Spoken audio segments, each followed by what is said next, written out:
교재는 보시면 크게 이론 부분과 이론 부분하고 문제가 있어요. 문제. 근데 이 이론 부분은 매우 쉬워요. 제가 거의 초등학생 수준의 예문을 가지고 설명을 해요. 그냥 한 중학생 정도만 돼도 충분히 이해가 가능하다. 이론은. 이론은 매우 쉬워요. 문제는 어떻게 될 거냐면은 문제 같은 경우에는 불수능까지 해놨어요. 불수능. 무슨 이야기냐면 문제 구성이 뒷부분에 가면 어떻게 되어 있냐면 쉬운 게 나와. 쉬운 거. 쉬운 문형. 그러다가 복잡한 문형. 그러다가 매우 복잡. 이런 형태로 구성을 해놨어요. 왜 이렇게 구성을 했냐면 문장 분석을 하다 보면 문장 분석이 잘 된단 말이에요. 해석도 잘 되고 문장 분석하는 방법을 알게 되면 재밌어진다고. 그러다 보니까 쉬운 걸 해버리면 쉬운 걸 하면 너무 쉽거든. 그러다 보니까 조금 더 어려운 거 없어? 좀 찾게 돼요 자꾸. 그래서 조금 더 복잡한 걸 해보죠. 복잡하긴 한데 얘도 어느 정도 된다. 그러고 나면 더 복잡한 걸 찾게 돼. 그래서 기출된 문제 중에 불수능 수준, 매우 어려운 수준까지 제가 해놨어요. 이거 제가 오프라인에서 하게 되면은 그런 학생들이 많아서 그 욕구를 충족시켜 주는 거예요, 이게. 그 불수능이라면은 현재 수능 수준은 한 120%다, 이 이야기예요. 예. 수능보다 어렵다, 이 이야기죠. 근데 왜 이렇게 해야 되는 거냐 하면, 제가 고등학교 3학년을 오래 하다 보니까, 이 수학여행 시험이 끝나잖아요. 그러면 전화가 많이 와요. 시험 치고 난 다음에. 전화가 오는데, 우는 학생들이 있어. 이 학생들은 다 울어요. 첫 마디가 그거예요. 나 재수할래요, 이렇게. 그럼 제가 더 당황을 하죠. 지원이나 해보고 그런 결정을 해. 이렇게 이야기를 하는데, 무슨 이야기냐 하면, 시험장 들어가서 자기 실력의 70이나 80%밖에 못했다는 거예요, 이게. 자기 실력을 다 보여주지 못하고 나왔다는 거죠. 근데 이게 당연한 거거든. 왜냐하면 시험장 들어가면 이게 큰 시험이기 때문에 굉장히 당황을 해요. 그리고 긴장을 하게 돼.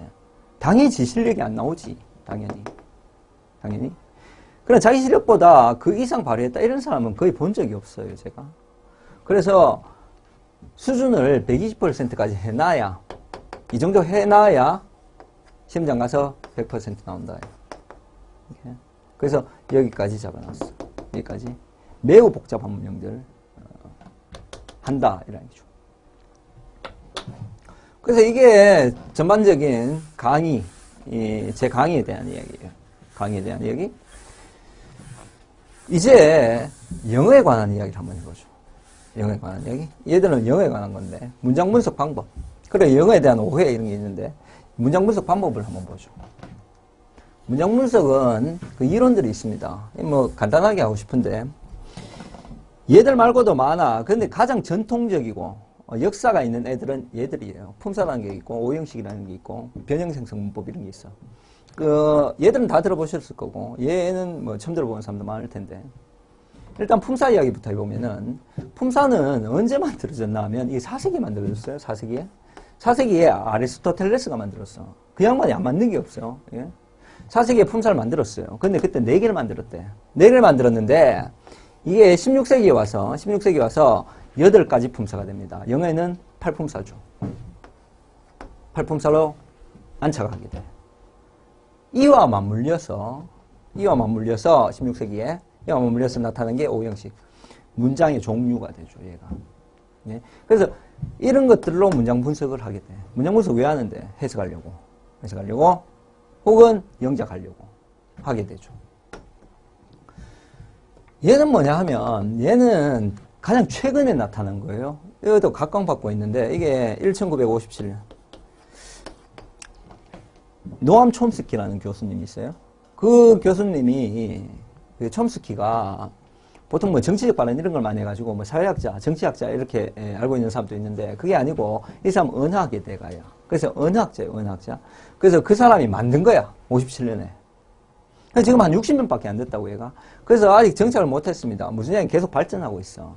발전하고 있는데 잠시 이야기하면 얘는 인간 정신 속에 뇌 속에 내포되어 있는 언어 체계를 연구하는 거야. 직관적 언어 이런 거. 말만 들어도 어렵잖아요, 이게. 어렵죠. 그래서 이걸 가지고 문장 분석하는 거는 시기상조야지. 예. 이거는 뭐 영문과 대학원 이런 데 가가지고 뭐 석사 박사 논문들이 그 통사론 구조론 이래가지고 많이 쏟아지고 있어요. 아직도 계속 발전하고 있는 중이에요. 얘가. 그래서 얘는 적용하기가 좀 시기상조다 아직은. 이건 영문과 가셔서 하는 거고. 그럼 이 두 가지로 볼 텐데 저는 얘는 안 해. 오형식이 좋은 방식이긴 해.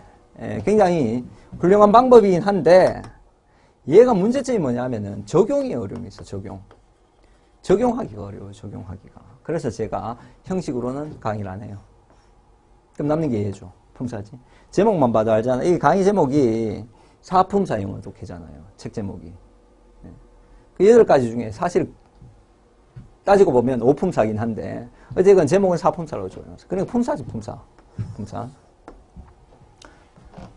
이건 5개고 이건 8개인데 이게 더 복잡한데 왜 이걸로 하나 이러면 안 돼. 이게 훨씬 쉬워. 훨씬 쉽다고. 왜 훨씬 쉬운 거냐면 이거는 영어에만 있는 게 아니에요. 품사라는 거는 만국 공통이라고. 그냥 한국어에도 품사가 있어. 한국어는 구품사야, 구품사. 그런데 이 대부분은 이 8가지고 9가지인데 이 대부분은 겹친다고. 한국에도 명사 있잖아, 동사 있잖아. 그 영어에도 다 있다고 그런 게. 그러니까 이 두 가지의 차이점이 뭔지, 공통점이 뭔지 그걸 밝혀주기 때문에 여러분들이 한국어는 모국어로 사용하고 있잖아요. 그러다 보니까 적용하기가 쉬워요. 얘가. 오형식은 이게 최근 교재들, 그러니까 한 30년 전에는 모든 영어책 문법이 전부 다 품사 위주로 기술되어 있었습니다. 품사 위주로.